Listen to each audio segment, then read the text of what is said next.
These questions will change your life. 12 Stoic lessons. What if I told you the quality of your life depends on the quality of your questions? The things we tell ourselves, the doubts that gnaw at us, the fears that hold us back. These are born from the questions we allow to fester in our minds. And what if 12 powerful questions could make you stronger, wiser, unshakable? Questions that have echoed through the ages, whispered from emperor to slave, from battlefield to fireside. Let's begin. The first question, not why did this happen, not whose fault is it, but what's in my control? Marcus Aurelius, emperor of Rome, whispered this to himself as his city burned. He knew that blaming the flames wouldn't save a single soul. It was the action taken, the choices made, that mattered. You see, there's a freedom in accepting what you cannot change, a strength that comes from focusing solely on what you can. The Stoic understands this.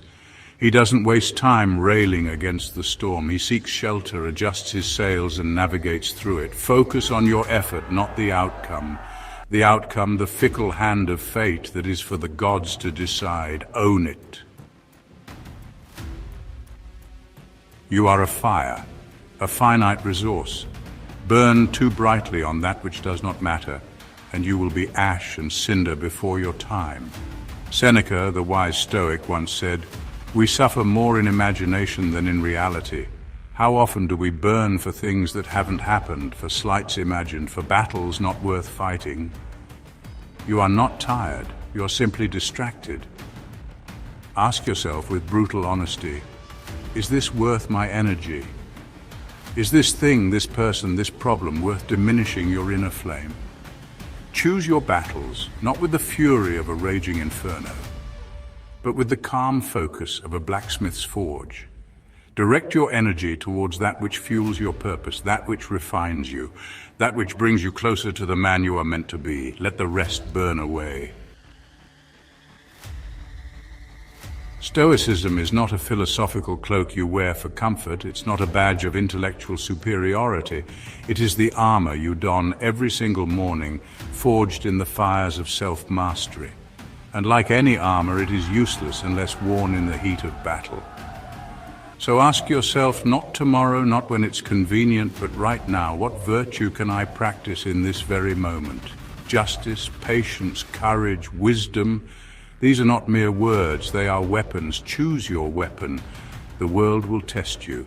It will tempt you with shortcuts, with easy answers, with the seductive whispers of vice. But the Stoic knows that true strength lies in choosing virtue, even when it's hard, especially when it's hard. Choose virtue. Chapter 4. Am I reacting or responding? A man is defined not by the hand he is dealt, but by how he plays it.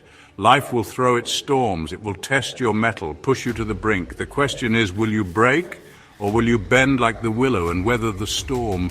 The Stoic does not flinch. He does not meet chaos with chaos. He breathes. He pauses. He remembers that between stimulus and response, there is a space. In that space lies his power, the power to choose. Reaction is animal. It is instinctual, impulsive, driven by fear and anger. Train your mind to respond, not react. Chapter 5. What if this is a test? Life is a crucible, a fiery furnace where the weak are burned away and the strong are forged. Every obstacle, every challenge, every setback is another log thrown onto the fire. The question is, what will emerge from the flames? Epictetus, a Stoic who knew hardship like a brother, said, "Difficulties show what men are. They reveal our true nature, the steel beneath the veneer. What if this is a test of your resilience, your courage, your commitment to the path you've chosen? Embrace the fire." Chapter 6. What would the wise man do? We all falter, we all stumble in the darkness. We are, after all, only human.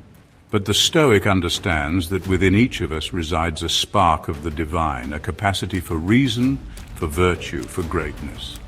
So when you find yourself lost in the labyrinth of your emotions, when anger clouds your judgment, when resentment poisons your heart, ask yourself this: what would the wise man do? Imagine him standing beside you, a man of unwavering virtue, of calm reason, of unshakable inner peace. What would he see?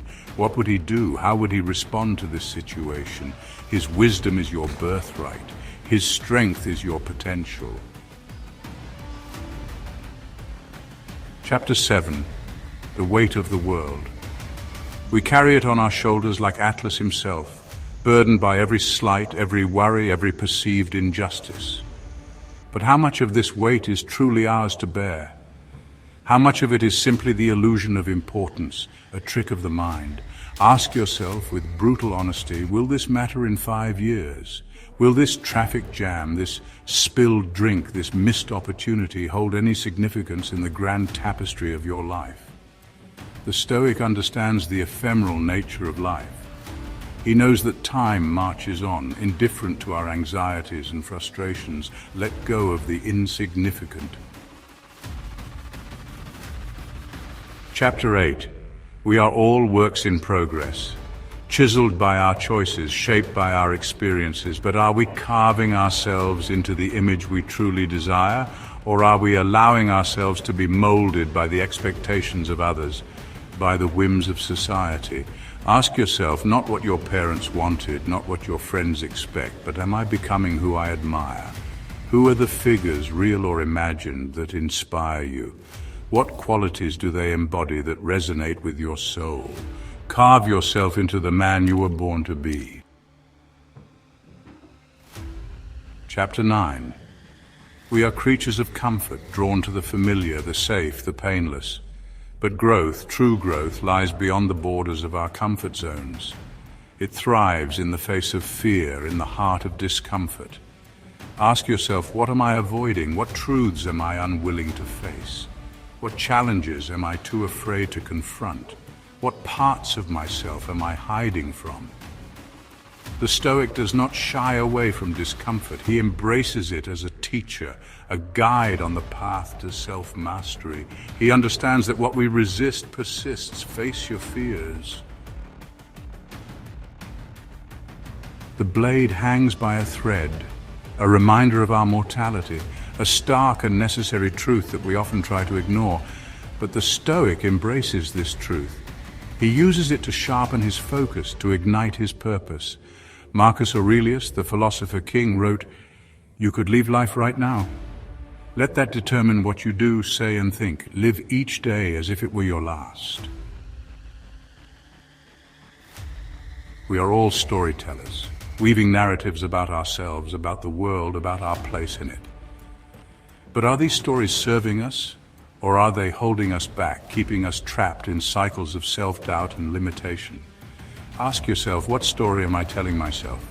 I'm not good enough, it's too late, I'll never be happy. These are not truths, they are simply stories. Stories we tell ourselves until we believe them. The Stoic understands the power of the mind. He knows that our thoughts shape our reality. He chooses to rewrite the script, to challenge the limiting beliefs that hold him back. Choose to tell yourself a different story. In the tapestry of life, both darkness and light intertwine. Joy and sorrow, triumph and adversity, they are all threads in the grand design. The Stoic understands this duality. He knows that even in the darkest of times, there is always something to be grateful for. Ask yourself not what you lack, not what you've lost, but what am I grateful for right now? The air in your lungs, the roof over your head, the love in your heart. These are not small things. They are the very foundations of a life well lived. Gratitude is not weakness, it is perspective. Cultivate gratitude. These 12 questions are weapons. Weapons against fear, against doubt, against the chaos of the world. Use them daily. Reflect on them deeply. Let them guide your actions, your thoughts, your very being, and watch your life change. The world needs more Stoics, men and women of unwavering virtue, of quiet strength, of unshakable inner peace. Live Stoic. die free.